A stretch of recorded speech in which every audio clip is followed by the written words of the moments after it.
A roundhouse, red roof, the smell of burnt wood still lingering. The last embers are gently smoking under the grate.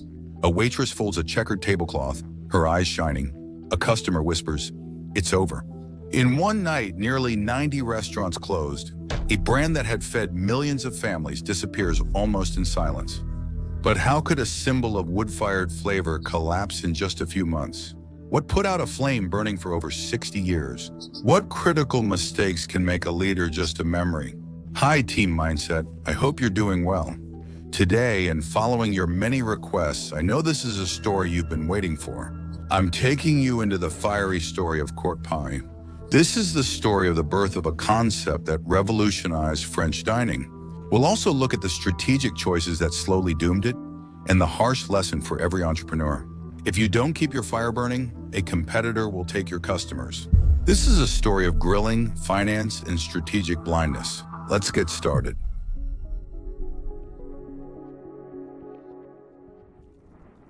Cars race south on National Road 6 connecting Paris to the Mediterranean.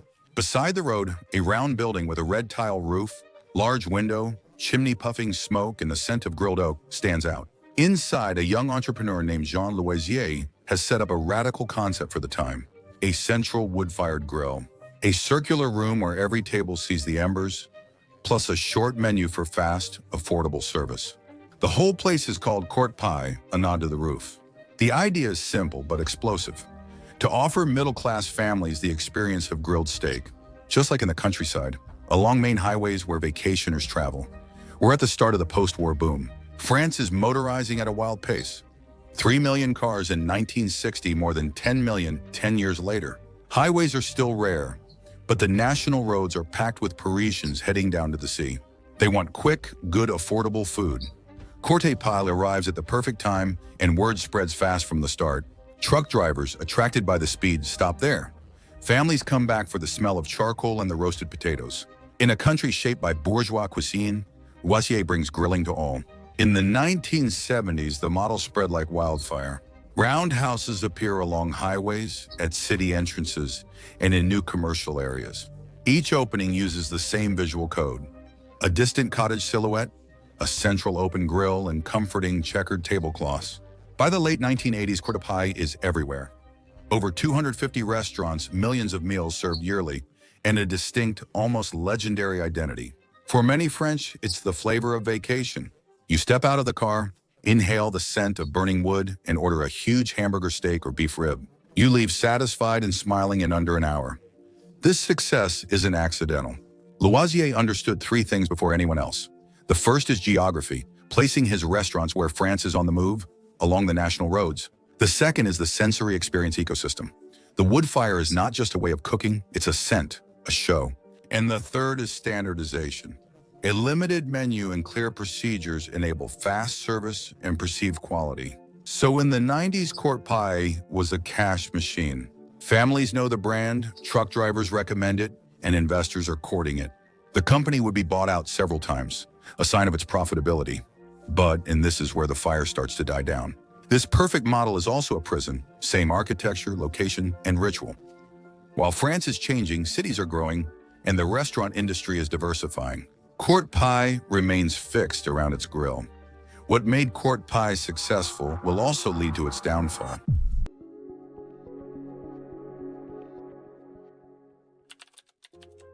Faster on brand new highways. The French now spend weekends in malls, and restaurants are evolving rapidly. McDonald's, Kentucky Fried Chicken Buffalo Grill, Hippopotamus, Tien's. Let me know if that's a video idea that interests you. We haven't covered that one yet. Flunch, Paul, Sushi Shop. Each brand is testing new menus, new atmospheres, new offers. Home delivery, redesigned kids' menus, drive-in, Elfie cuisine, digital marketing. Competition is dividing and getting more professional. And Courtepaille, the same round buildings and nearly unchanged steak and fries menu for 20 years. The same promise of wood fire served on the same checkered tablecloths. For a long time, this consistency had been a strength. We knew what to expect, but over time, it turned into strategic immobility. Always the same eventually came to mean behind the times. The network's core is still on national roads and outskirts, while more French people are moving to big cities. Newly successful restaurants, Big Fernand, Five Guys, and Va Piano, are opening downtown near offices, theaters, and universities. Courtepaille, on the other hand, stays attached to hotel parking lots and highway exits, an advantage that turns into a burden as soon as mobility habits change. And starting in the 1990s, the chain changed hands several times. Accor, Qualium, Advent. Each acquisition is touted as a major recovery plan, but most are actually LBOs, leveraged buyouts. They buy on credit, cut margins, and sell after a few years. They're financiers, not restaurateurs. As a result, they invest little in the menu, delay renovations, and cut staff to improve profitability. Financial statements look good short-term, but the brand declines long-term. In the 2010s, the digital revolution transformed the industry with TripAdvisor, Deliveroo, Uber, Eats, and Instagram. Customers compare prices in real time, order from their couch, and post photos that make or break reputations. Courtepaille, stuck in its model, goes off track. We sit down, we wait. The waitress doesn't have the tools, the culture, or the speed to keep up. The most ironic thing is that the brand had a treasure, the wood fire. This unique sensory experience. In 2015, imagine if we had made it a powerful marketing tool. Eco-friendly storytelling, traditional cooking, local sourcing. We treated it like a relic, believing the fire made us safe. Fatal mistake. Sales start to slip slowly. Families leave. The numbers erode, but the leaders reassure themselves. It's still holding on. Summer is okay, classic Kodak syndrome, which I'll talk about soon on the channel. You can see the decline, but you always think you have time, until the day the whole world stops.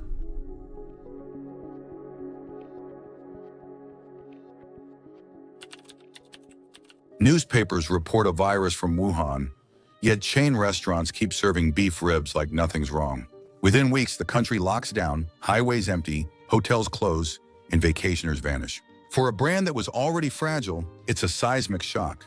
The numbers are staggering. Revenue fell 60% in weeks, but rents and expenses remain unchanged. Thousands of employees on partial unemployment, still costing the group. Courtepaille, dependent on passing customers, now has none. Every day that goes by, hundreds of thousands of euros evaporate. In Paris, management negotiates with landlords, but heavy debt and empty coffers prevail. The verdict arrives in July. Judicial recovery. The company is looking for a buyer before the end of the summer. As employees hope for a miracle, an old rival reappears. Buffalo Grill, the longtime rival, makes a takeover bid. The proposed amount is only 17 million euros for a brand once worth several hundred million. The court approves. Cruel irony, after 40 years of imitation, they become your owner. The takeover is brutal. Out of the 290 restaurants still operating, only about 100 will be saved. The others are closing for good. The teams learn through video conference that their restaurant will not reopen. Years of memories wiped out in a few PowerPoint slides. Many blame COVID for killing Courtepaille. In reality, the virus was just the match. The wood was dry for years. An underfunded brand, bad location, and stagnant identity. The pandemic only accelerated a fall that was already inevitable. In the fall of 2020, the fireplaces went out one after another. The logo with the little cottage disappears from highway exits, and with it, an entire piece of French road culture vanishes. Courtepaille now belongs to Buffalo Grill. The brand exists in a few rebranded stores, but the original spirit of burnt wood, highways, and family vacations is gone. Courtepaille didn't lose because its steak was worse. It lost because the world around it changed. A bit like Quick, a Belgian fast food empire that almost beat the American giant McDonald's before completely collapsing due to a fatal mistake, as you can see in the video that's showing. The video that's showing